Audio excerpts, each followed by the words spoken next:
Kabajamtoota daawwattoota Awurtuu Miidiyaa bakka jirtan maratti nagaa keenya isin qaqqabu oduu galgala kanaan isinitti hima oduu waliin Lalisaa Lamuuti.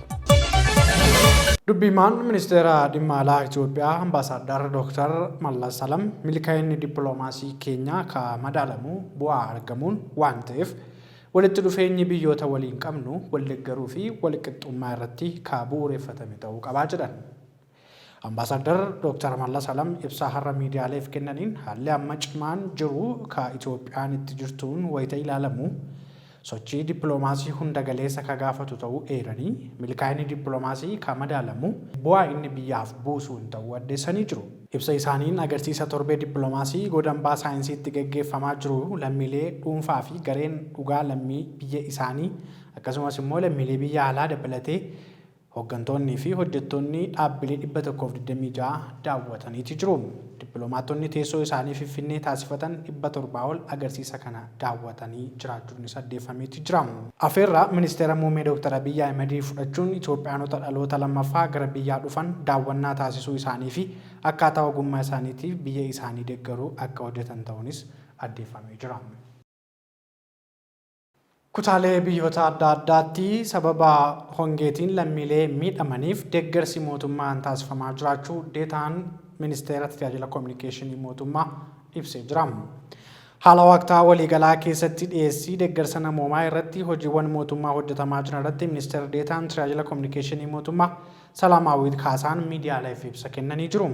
Ibsa isaaniin bakkeewwan adda addaatti sababa hongeen lammiilee miidhamaniif deeggarsa namoomaa barbaachisu mootummaan qaamolee adda addaa waliin qindaa'uun deeggarsa namoomaa dhiyeessaa jiran. Bara baajataa 2016 ji'oota 6 darbanitti birrii biliyoona baasuun marsaa 3 deeggarsa taasisuun eeramee jira.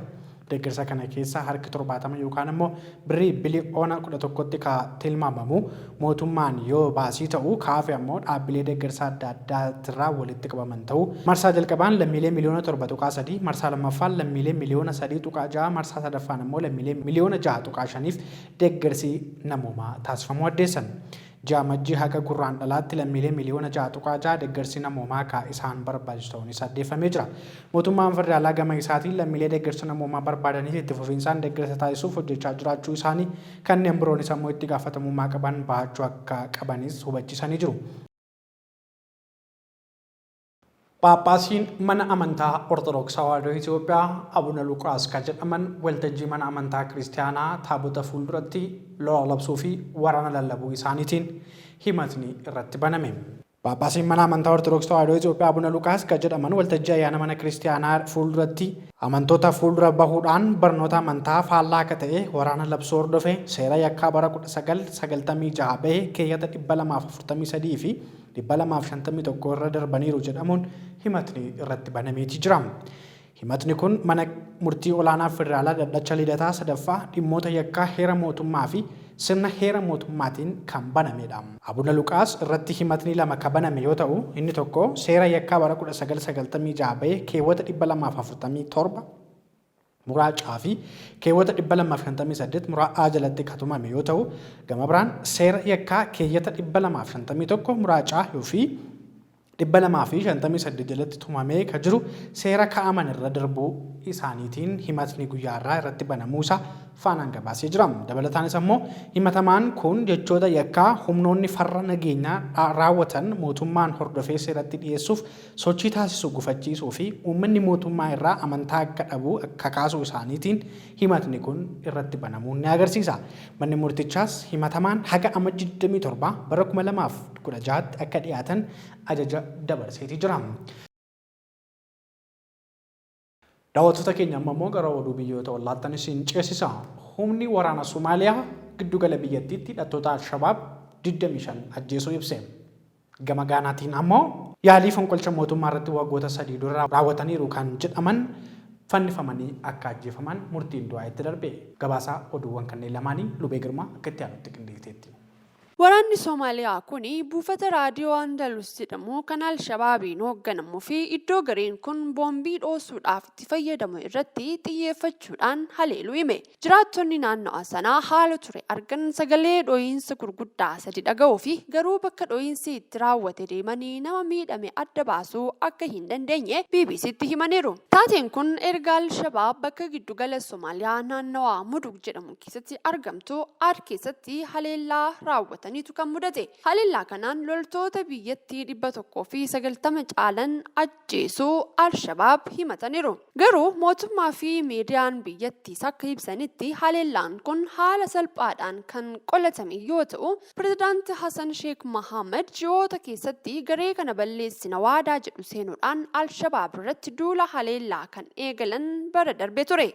Torbee darbee kora jaarmiyaa qaxanaa baha Afrikaa IGAD irratti waliigalteen Itoophiyaa fi Somaalilaand duula isaan Al-Shabaab irratti gaggeessan akka jalaa gufachiise Pireezidaantii Hassan Sheikh Mohammed dubbataniiru.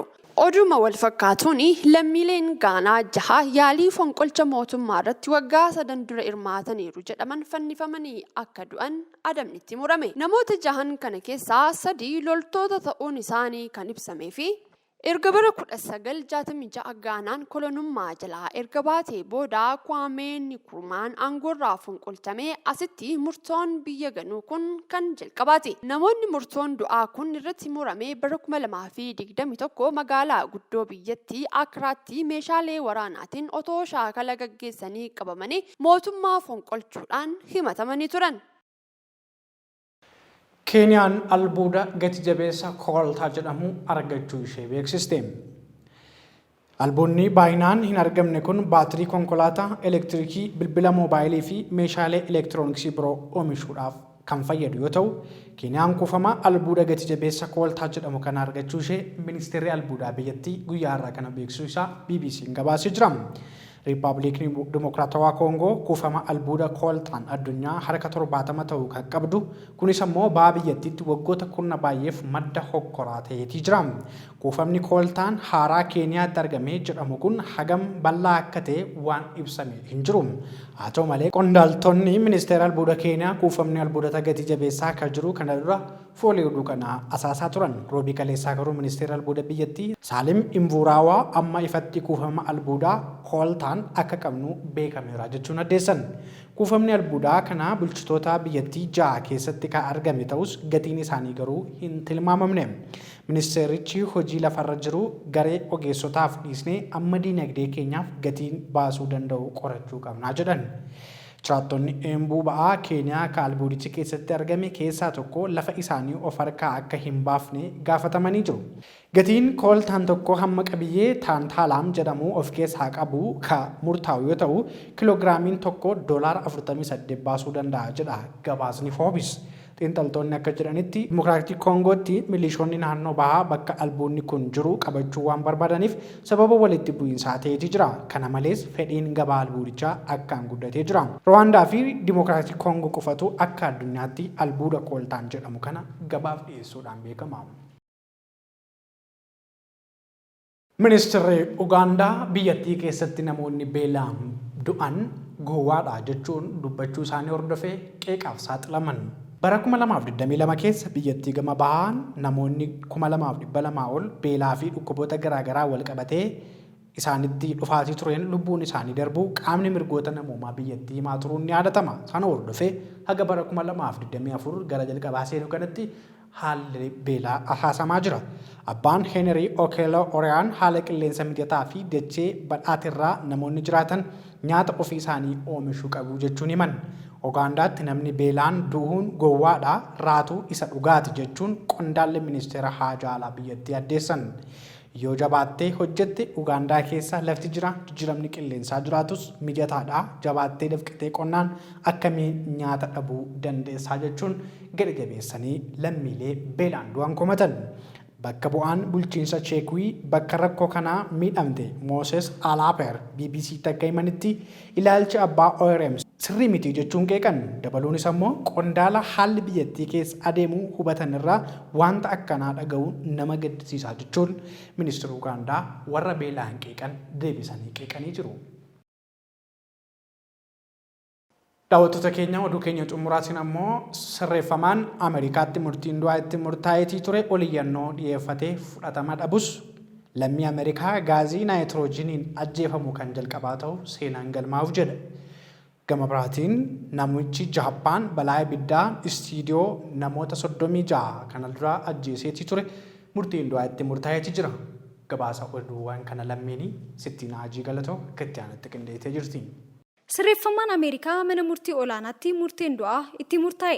Iyyannoon dhiyeeffates fudhatama waan dhabeef lammii Ameerikaa gaazii naayitiroojiiniin ajjeefamuu jalqabaa ta'uuf daqiiqaawwan muraasti qofa hafaniiru. Himatamaan maqaan isaa Keenet Yuujiin Smith jedhamuu fi dhimmi isaa mana murtii waliigala biyyattii fi mana murtii jibbaataatti ilaalamaa erga tureen booda adabbii garaa jabinaa fi haala hin baratamiin raawwatamu kana dhiisuuf hayyamamoo hin taane. Ajjechaan kunis daqiiqaawwan 15 naayitiroojiiniin gara qaama adabamaa akka seenu taasifamuun kan raawwatamudha.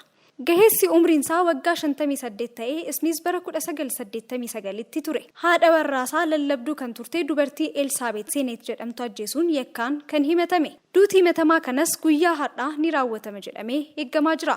Akka odeeffannoon wiirtuu adabbii du'aarraa argame mul'isutti Smith US'tti qofa osoo hin taane addunyaa mararratti nama haala kanaan ajjeefamu kan jalqabaa ta'a. Bara 1996 irraa kaasee abukaatowwan murtee namoota duutitti murtaa'ee sa'aatii dhumarratti oliyyannoo mana murtii olaanaa biyyattiitti dhiyeeffachaa akka turan BBC'n himeera. Himatamaan kunis jalqaba torbee kanaarratti barreeffama deebii BBC'f kenneen carraasaa eeggachuun dararaa akka itti ta'e ibsee ture. Oduma wal fakkaatuun lammiin Jaappaan bara 2019tti haleellaa ibiddaa istuudiyoo Kiyoottoo kaasuun namoonni 36 du'anii hedduun itti madaa'aniif ka'umsa kan ta'e murtiin du'aa irratti murtaa'e. Taateen seenaa Jaappaan bara dhiyoo keessatti namoonni hedduun itti ajjeefamuun himame kanaan kanneen ajjeefaman irra caalaan artiistota dargaggootaa yoo ta'an addunyaa naasuu keessas buusee ture. Shiiji Odaa nama umriin isaa waggaa 45 ta'eef haleellaa raawwateen balleessaan kan itti murtaa'e yoo ta'u abukaatoon isaa rakkoo sammuu akka qabu eeruudhaan murtoon salphaa akka itti murtaa'u gaafataa tureera. Abbaan seeraa garuu kana kuffisuudhaan himatamaan kun kan raawwate beekaatii jedheera. Himatamaan rakkoo sammuu akka hin qabne yookaan yeroo rakkicha raawwatutti of to'achuu kan hin dandeenye akka ture amaneera jedhan abbaan seeraa Ama Sudaan kamisa kaleessaa mana murtii aanaa Kiyotoo irratti. Duuti namoota 36 baay'ee cimaa fi balaa olaanaadha. Miidhaa fi sodaan namoota du'anii cimaa ture jechuun miidiyaan biyyattii NHK'n gabaaseera. Hojjettoonni istuudiyoo animeeshinii kanneen artiistota dargaggoo ta'an erga kutaa gubbaa gamoo istuudiyochaa keessatti danqamanii booda ibiddicha itti babal'ataa adeemu ajjeefaman. Balaan kunis seenaa biyyattii keessatti taatee namoonni baay'een itti ajjeefaman kan gadda biyyaalessaa uumee turedha. Uummanni biyyattii fi miidiyaaleen itti dhiheenyaan dhimma mana murtii kana hordofaas turaniiru. Daawwattoota keenya oduun